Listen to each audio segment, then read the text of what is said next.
Hello दोस्तों, जैसे कि हम सभी को पता है कि टीआरई 4 के तहत लगभग 46,595 सीट पर शिक्षक की भर्ती की जा रही है, जिसमें संगीत शिक्षक को भी शामिल किया गया है। पीजीटी में 736 सीट्स हैं और टीजीटी में लगभग 113, तो बहुत ही कम सीट टीजीटी में है। इसके लिए हमें अपने सिलेबस को बहुत ही अच्छे ढंग से जानना और समझना होगा। साथ ही हमारी स्ट्रेटेजी क्या होगी उस पर भी हमें सोचना होगा, विचार करना होगा। तो मैं इस वीडियो में आपको सिलेबस के साथ स्ट्रेटेजी को भी बताऊंगा। ये स्ट्रेटेजी जो टीआरई 1, 2 और 3 में सेलेक्टेड संगीत के अभ्यर्थी हैं और बिहार के बहुत सारे ज़िले में पोस्टेड हैं। साथ ही जो हमारे गुरुजी हैं, बहुत सारे गुरुजी से भी हमने बात किया, उनसे भी उनके अनुभव के आधार पर जो जो टॉपिक उन्होंने बताया कि इस टॉपिक का वेटेज ज़्यादा रहने वाला है, तो वो टॉपिक भी मैंने नोट किया है। तो मैं सिलेबस पहले आप लोगों को बताता हूँ, कंप्लीट सिलेबस के साथ कंप्लीट स्ट्रेटेजी, ताकि 113 सीट्स पे हम कैसे लड़ेंगे और अपने एक सीट को कैसे कंफर्म करेंगे, ये इस वीडियो के माध्यम से आप लोग जरूर देखें। ये वीडियो आप लोग के लिए काफ़ी इंपॉर्टेंट होने वाला है। तो सबसे पहले हम सिलेबस पे बात करते हैं। हम सभी को पता है कि टीआरई में जो एग्ज़ाम होता है उसमें लगभग 150 नंबर का एग्ज़ाम होता है। तो 150 नंबर के एग्ज़ाम में दो पेपर होता है, पहला 120 का होता है और दूसरा 30 नंबर का पेपर होता है। जो पहले 30 नंबर का पेपर होता है उसको समझ लीजिए, वो क्वालिफाइंग नेचर का होता है। उसमें लैंग्वेज पेपर होता है। 30 नंबर में 22 नंबर का आपको हिंदी होगा और 8 नंबर का इंग्लिश होगा, ये बात सभी को पता है, क्वालिफाइंग नेचर का है। अब 120 नंबर की हम लोग बात करते हैं। 120 नंबर में आपको सबसे पहले तो आपका जो कंसर्न सब्जेक्ट है उसमें 80 नंबर का होगा। जो हमारा म्यूजिक है वो 80 नंबर का पूछेगा और 40 नंबर का जीके जीएस पूछता है। तो 120 और 30 नंबर का लैंग्वेज पेपर, जैसे मैंने आपको बताया। तो सबसे पहले हम लोग जान लेते हैं कि 40 नंबर का जो जीके जीएस है उसमें किस किस सब्जेक्ट से कितना कितना नंबर का क्वेश्चन पूछा जाता है। साथ ही यदि आप ये कहेंगे कि जीके जीएस को कितना कैसे डील करें वीडियो के माध्यम से, आप लोग यदि कहेंगे तो मैं आप लोगों को ज़रूर उसका भी टॉपिक वाइज आप लोग को वीडियो में एक एक टॉपिक को क्लियर कर दूंगा। तो सबसे पहले मैं आपको बता देता हूं कि 40 नंबर के जीके जीएस में हमें क्या पढ़ना है, किस किस विषय पे पढ़ना है, कितना पढ़ना है। देखिए, जीके जीएस में आपको ज्योग्राफी से क्वेश्चन पूछता है, हिस्ट्री से, पॉलिटी से, करेंट अफेयर्स से, मैथ्स, रीजनिंग और साइंस से। ठीक है। अब देखिए किस सब्जेक्ट से कितना कितना नंबर ये पूछा जाता है, ये मैं टीआरई 1, 2 और 3 के आधार पे आपको एनालिसिस करके बता रहा हूँ। देखिए, ज्योग्राफी से लगभग 7 से 8 नंबर का क्वेश्चन रहता है। 7 से 8 क्वेश्चन आपको ज्योग्राफी से रहेंगे 40 नंबर वाले सेक्शन में। ठीक है। और हिस्ट्री से भी लगभग वही 8 क्वेश्चन लगभग रहता है। अब बात करते हैं पॉलिटी की। तो पॉलिटी में वही, अगर हिस्ट्री में 6 हो गया तो पॉलिटी में 2 क्वेश्चन पूछ देता है, या ज्योग्राफी में 6 हो गया तो पॉलिटी से उसमें 2 ऐड करके 4 क्वेश्चन पूछ देता है। यानी कि ज्योग्राफी, हिस्ट्री, पॉलिटी मिला के आपको लगभग 15 से 16 क्वेश्चन देखने को मिल जाएगा। अब बात करते हैं करेंट अफेयर्स। करेंट अफेयर्स में 8 क्वेश्चन पूछेगा आपको। करंट अफेयर्स कितने दिन का पढ़ना है वो भी मैं एक स्पेशल वीडियो बना दूंगा। साथ ही यदि आप लोग कहेंगे तो मैं टॉपिक वाइज करंट अफेयर्स भी डील कर दूंगा, जो हमारे संगीत के अभ्यर्थी हैं या जो फिजिकल एजुकेशन, फाइन आर्ट, उनके लिए। क्योंकि जनरल पेपर लगभग जो हमारे इधर के फाइन आर्ट या फिजिकल एजुकेशन, कंप्यूटर साइंस हो गया, या और भी बहुत सारे जो 40 नंबर का जनरल पेपर पूछा जाता है लगभग सेम होता है, तो उस पर हम डिस्कस कर सकते हैं। ठीक है, यदि आप लोग कमेंट में ऐसा कहेंगे तो।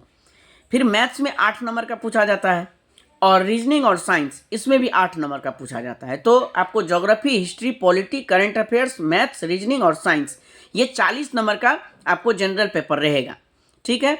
इसमें बहुत सारे टॉपिक वाइज हैं, टॉपिक भी बहुत क्लियर है कि कौन कौन सा टॉपिक पढ़ना है, ज़्यादा नहीं पढ़ना है। वहीं पढ़ने के चक्कर में मेन चीज़ छूट जाता है, जो हमें एग्जाम में बहुत परेशानी वहाँ पे होता है। ठीक है।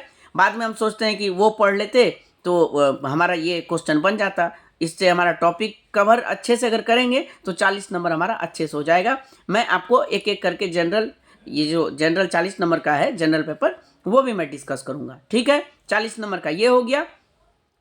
अब देखिए, अब जो हमारा कंसर्न सब्जेक्ट है आपको म्यूजिक का, जो टीआरई 1, 2, 3 में सेलेक्टेड कैंडिडेट्स हैं उनके द्वारा मैंने उनसे बात करने के बाद वो टॉपिक को मैंने यहाँ पे चुना है, यहाँ पे रखा है। साथ ही बहुत सारे जो हमारे गुरुजी लोग हैं उनसे भी बात करके उनके अनुभव के आधार पर और टीआरई 1, 2, 3 को एनालिसिस करने के आधार पर मैंने यहाँ पे टॉपिक को लिखा है। उस टॉपिक पे हम लोगों को काफ़ी जोर देना है, अच्छे से पढ़ना है, कॉन्सेप्ट क्लियर करके, साथ ही जहाँ पे फैक्ट है उस फैक्ट को याद करना होगा।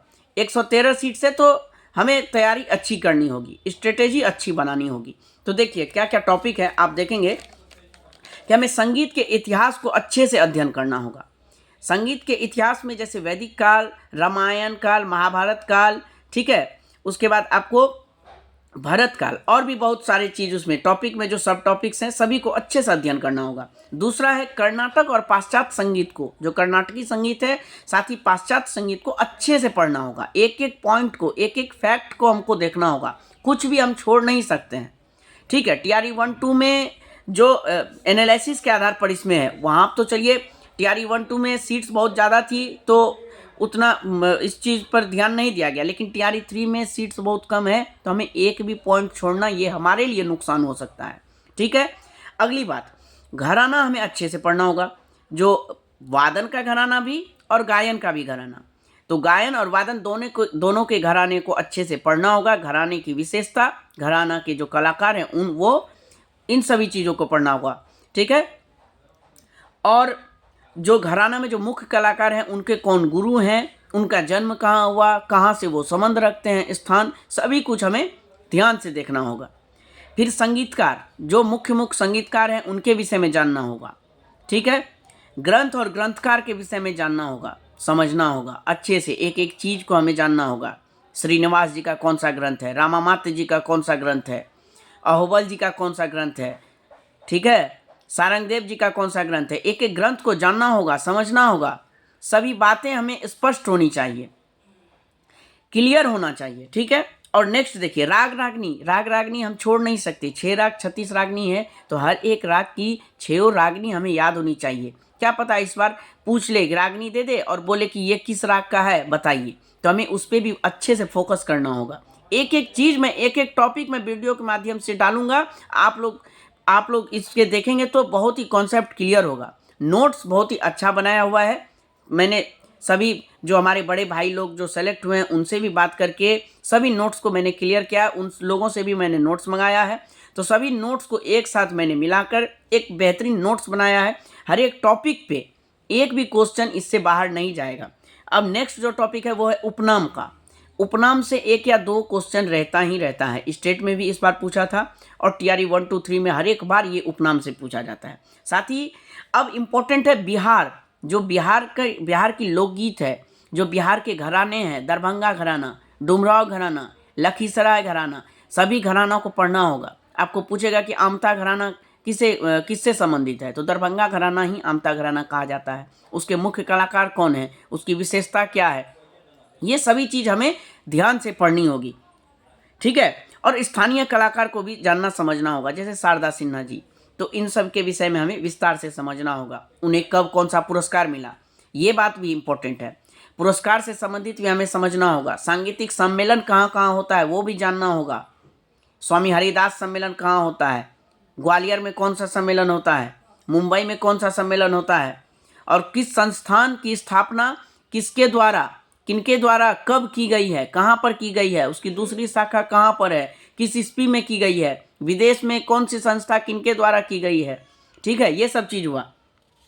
फिर ताल परिचय तो अच्छे से हमें जानना ही चाहिए। लगभग 15 से 20 ताल है, जिसकी हमें आड़, क्वाड़ और बियाड़ के साथ हमें जानना होगा, समझना होगा इस सब चीज़ को, क्योंकि इस बार एक छोटी सी गलती जो है ना हमें बहुतों से पीछे कर सकती है, इसलिए छोटी छोटी चीज़ पे हमें फोकस करना होगा, ठीक है।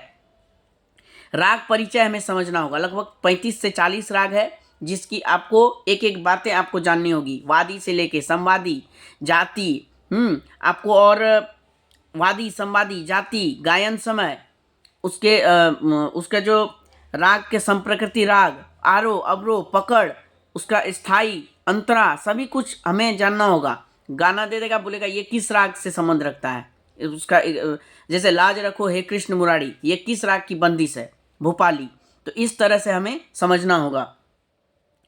और सबसे इम्पोर्टेंट है कि 4 या 5 हो सकता है, इससे ज़्यादा भी पूछा जाता है। पारिभाषिक शब्दावली, लगभग 10% तो ये पारिभाषिक शब्दावली से आपको क्वेश्चन रहेगा, ठीक है। तो पारिभाषिक शब्दावली हमें अच्छे से देखना है, ठीक है।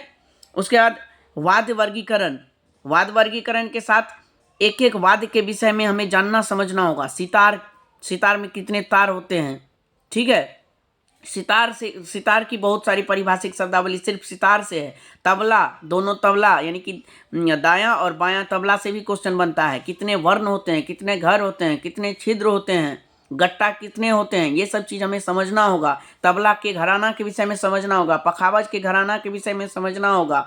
क्वेश्चन पूछेगा पखावज का लोहा किसे माना गया, कुदऊ सिंह जी को। तो ये सब चीज़ हमें एक एक बात पे गौर करनी होगी, ठीक है। सितार, तानपुरा और तबला, इन सब के विषय में हमें अच्छे से ये सभी टॉपिक पे जानना समझना होगा। एक एक टॉपिक मैं आप वीडियो के माध्यम से आप लोगों के बीच में रखूँगा। आप लोग को काफ़ी ये जो है लाभदायक होगा आप लोगों के लिए। और जो भी टॉपिक इसमें हो सकता है कि मुझसे गलती हो गई हो, छूट गई हो, तो आप लोग कमेंट के माध्यम से ज़रूर बताएंगे और मैं एक एक टॉपिक को डिस्कस करूँगा। साथ ही और कोई अपडेट होगा तो वो मैं आपको वीडियो के माध्यम से ज़रूर बताऊंगा। और जो मैं सिलेबस अभी बताया हूँ, जो मैं टॉपिक्स बताया हूँ और जो स्ट्रेटेजी हमारी होगी, वो और आगे वीडियो के माध्यम से मैं देने का कोशिश करूँगा। तो ठीक है, फिर मिलते हैं नेक्स्ट वीडियो में और कोई अपडेट के साथ, कोई और स्ट्रेटेजी के साथ कि हमारे टीजीटी के भाई बहन के लिए क्या बेहतर हो सकता है, साथ ही पीजीटी के भाई बहन के लिए भी क्या बेहतर हो सकता है, वो भी मैं कोशिश करूँगा। साथ ही और जितने भी सब्जेक्ट के हमारे भाई बहन हैं उनके लिए भी मैं मेहनत कर रहा हूँ, उनके लिए भी जानकारी मैं जुटा रहा हूँ। जैसे ही सभी जानकारी इकट्ठा हो जाएगी, मैं वीडियो के माध्यम से आप लोगों को कॉन्सेप्ट और फैक्ट दोनों क्लियर कर दूंगा। तब तक के लिए थैंक यू।